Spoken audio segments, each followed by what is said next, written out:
Hey, so you want to move to Oakville, but you don't know where to live. When I was in the military, I was posted a lot, and one of the things that I got was a sponsor. And that sponsor helped me find out which places to live. He also helped me figure out what the job was I was getting into and whether I was going to love it or like it. But when it came to loving the town, that's what he was about. And that's what I'm here for.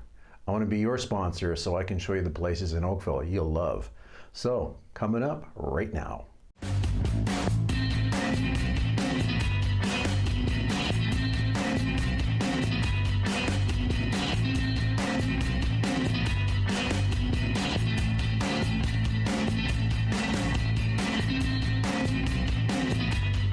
This is George from Eagle Blue Agent, and if you want to know everything and anything about living, working, sleeping, living in Oakville, you've come to the right place. Give me a call, shoot me an email, send me a text anytime, day, nights, weekends. I'm here to help. We get so many calls finding out about this place, wanting to move here. It's just incredible. And I'm going to show you why these places are the best to live in. So today we're going to talk about all the different neighborhoods that exist in the Oakville area. So first we're going to start off in the east, in the area I live in, and then we're going to kind of zigzag our way through the various zones, and you'll see that on the map, and we'll talk briefly about each area, and then on another video we're going to talk in greater detail each of these places and why you would or wouldn't want to live there, what you're going to find and what you're going to see, and that's good for you, and family or single or couples, all sorts of interesting things. So Bronte was originally a village, turn of the century to the last century. In the 1800s, United Empire Loyalists, for those of you who study Canadian history, they were granted land and they began living in this area. It was a village and was independent of Oakville till about the 1960s when it was amalgamated under the town of Oakville. The houses here are an interesting mix. A lot of them were built in the 70s, and those houses are now becoming either redos or knockdowns or partial knockdowns, and that kind of dictates the price, where you're going between million and a bit to $3 million. There's all sorts of other stuff around here that is available. There's shopping on Lakeshore, and you can everything you want. Don't really have to go very far, but you also have access to the QEW. You go up Bronte Road, that takes you to the 403 QEW link, and you can go east or west and move on from there. Right, so moving west, we go into Old Oakville. Now, Old Oakville consists of downtown Oakville, which I did a video on prior, which you'll see right up here for the link. And it is a very interesting combination of classic, expensive homes, some really old homes that are all in around the downtown area, as well as some quirky places up Kerr Street. And Kerr Street is its own little world. It's kind of a bohemian type of setup. It's a mixture of newer and older houses, a lot of money, and also thrift stores. It's a really great street to check stuff out on. It's got lots of restaurants and stuff like that, so definitely a good place to go. When you go south of Rebecca Street and then into the downtown area, that's also where you're finding some more interesting homes. And of course, lots of the shopping on downtown itself. You are about a 10-minute walk from Kerr Street to the downtown. Homes there, again, they range in price from $1 million to $4 or $5 million. It's just the market there, but some of the places are really wonderful, and you're close to downtown. Moving east, you get now into the area of East Lake. East Lake is where the classics are. These homes are $21 million. There's a $55 million home there, and you're talking about the nicest, sweetest area of Oakville when it comes down to classic, individually styled homes. There's not really any subdivision in there. Each of these homes is basically done independently. There's opportunities to rebuild some of these older homes that have been around. A lot of these homes are basically gutted, but not really, to the studs. You're just really going to update it, kitchens, bathrooms, and stuff like that. But these places are classics.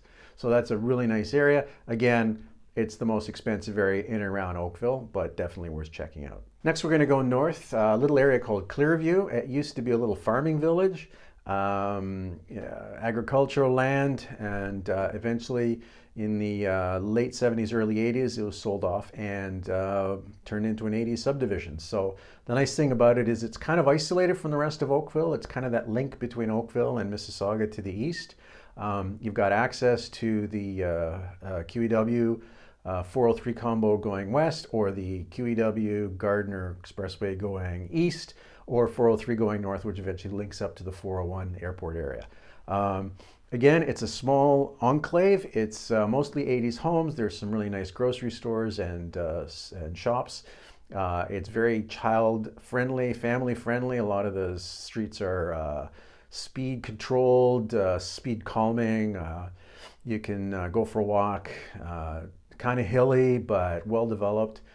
Basically lots of trees, and it's a nice place to live. And you know, really isolated, but still access to everything. And you can just shoot up the 403, get to Dundas Street, and then there's shopping east and west of Dundas and 403. So now we're going to go to Iroquois Ridge South. Iroquois Ridge South, it is basically where the original Lake Iroquois, from at least 12,000 years ago, before the Ice Age, ridge line exists there. So you've got kind of hilly country.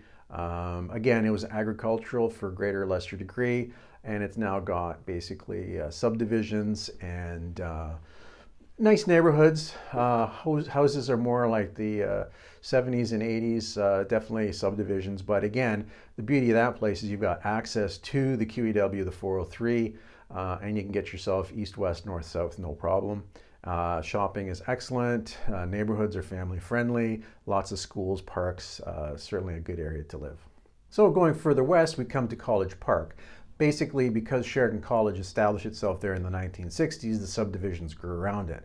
It's really what its main reason for existence is, and it's a damn good reason. The college there is excellent, provides all sorts of wonderful courses for students. There's a great art program in there, theater, drawing, technical stuff.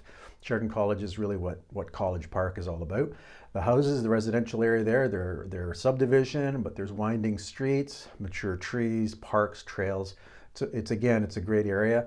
If you've got family that is going to go to college, Sheridan College, or if you're going to be going there yourself and you need a place to rent around there, there's places you can go. If you happen to get working there, the area around the Sheridan College is excellent, close by, walking distance, why not? Moving west, go west, young man, we get into Glen Abbey. Glen Abbey is a really nice area. Originally, it developed itself around the Glen Abbey Golf Course, which was Jack Nicklaus designed, is a Jack Nicklaus designed course, one of the first ones he did. And developers then started building their homes around the Glen Abbey course. And they've expanded it ever since. And it's got a really good sense of community, access to it. There's also the Monastery Bakery in that area, which is one of the best bakeries around town. If you can tell, I like bakeries.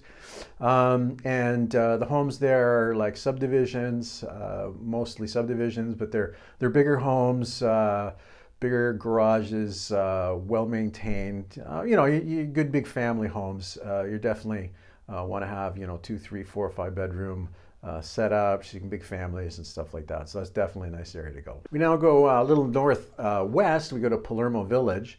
Palermo Village was originally a small village. Once the highways and stuff started to develop and expand, the actual village itself became really not much of the village, but they maintained the name, and the homes there are very family friendly as well. They've got the garages more to the back of the house, to the side of the house, so you really see the house itself rather than just the big garage. Again, it's kind of separated from Oakville, and it kind of sweeps up closer to Milton, Burlington. But again, really nice area, good access to the highway, good access to Dundas Street, so you can get anywhere and everywhere there without any real issues. So that's really good. We go to West Oak Trails next. Now, West Oak Trails is a new development, but it's known that the first peoples had hunting and fishing in that area, and it really goes back a long way. Farmland, but as a development, it's a fairly new development. with townhomes, townhouses, kind of stacked townhomes. So it's good for newer families trying to get started out that have a reasonable income but can't afford the big houses. But it's a great place to start. Again, lots of parks, walkways, new developments. Again, you've got access to all the shopping. There's a smaller shopping neighborhood malls, as it were, the little strip malls, so you can get all your groceries without having to really go that far. And again, access, like I said before, to the highway, to the GO train, which is another great way of getting in and out of town. The beauty of the GO train, which applies to all these places, is that the parking lots are free and you can get downtown Toronto or out into Hamilton in a very short order. Next, we get ourselves to River Oaks. Now, River Oaks is an interesting area because it was originally developed by the Munn family. It was a farming community, and they basically developed the village there, and it was known as Munn's Corner for the longest time. But in the 80s and 90s, that whole farm area became ripe for development, and with the influx of new immigrants to Canada, and we needed to have more homes, and that was a prime piece of real estate. So they developed homes. It's a newer development. They're not really cookie cutter in the sense of the negative sense, but there's a lot of homes that are similar. There's certain character. Now that the homes have been there for 15, 20, 25 years, people have begun to imprint their own personalities on them, updated them. The trees have grown. Again, friendly, lots of walking areas, trails. It's a really nice area to live. Again, access to everything, and definitely a place to check out. So now we're going to talk about the Uptown Core. The Uptown Core is a really interesting concept. It used to be, again, a small village of Trafalgar, which was kind of the farming area, and eventually, was ripe for development. It's got a different concept there, where the streets are more circular. There's lots of houses, stacked townhouses, rental units. You've also got the kind of like big box store malls in that area, but it's accessible to everyone, both in that area and into the surrounding part of Oakville. The nice thing about it is that Trafalgar has been widened. Dundas is a nice wide access, so the traffic there is fairly decent, getting in and out of that area. And for both the people that live there and the people in and around the other areas that want to move up, go up there to go shopping, it's pretty straightforward. The other nice thing is it's not that far away from Sheridan College, which is one of the big colleges in the neighborhood, arts and science. So easy access there, and students also can do rentals, house rentals. They live in the basements if people rent the places out, or some apartments available. So it's a unique area. It's different than other parts of Oakville.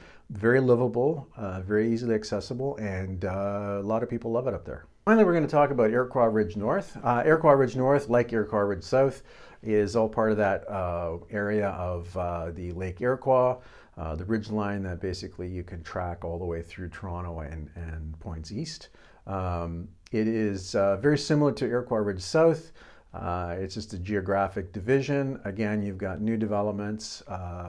It's a little bit closer to Dundas Street.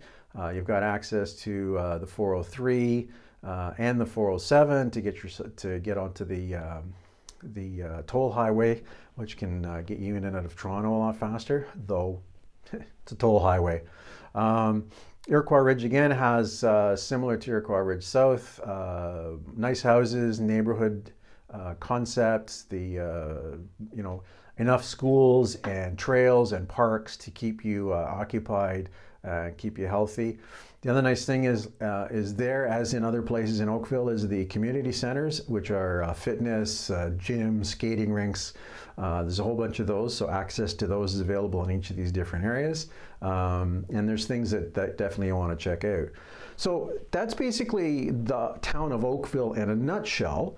What's really nice about it is that there's options for various types of homes, options for various neighborhoods, family friendly, high end, reasonable. Oakville is a more high end kind of place, but it's a well beloved city. It's really one of the favorites in Canada. I live here. I can tell you that to me it is lots of great reasons. And yeah, so if you need anything, give me a call. If you got any questions, problems you want me to solve, houses you want to see, call me, subscribe. Don't forget, hit that subscribe button. Yeah, give me a ring. I'd love to hear from you. Talk to you soon.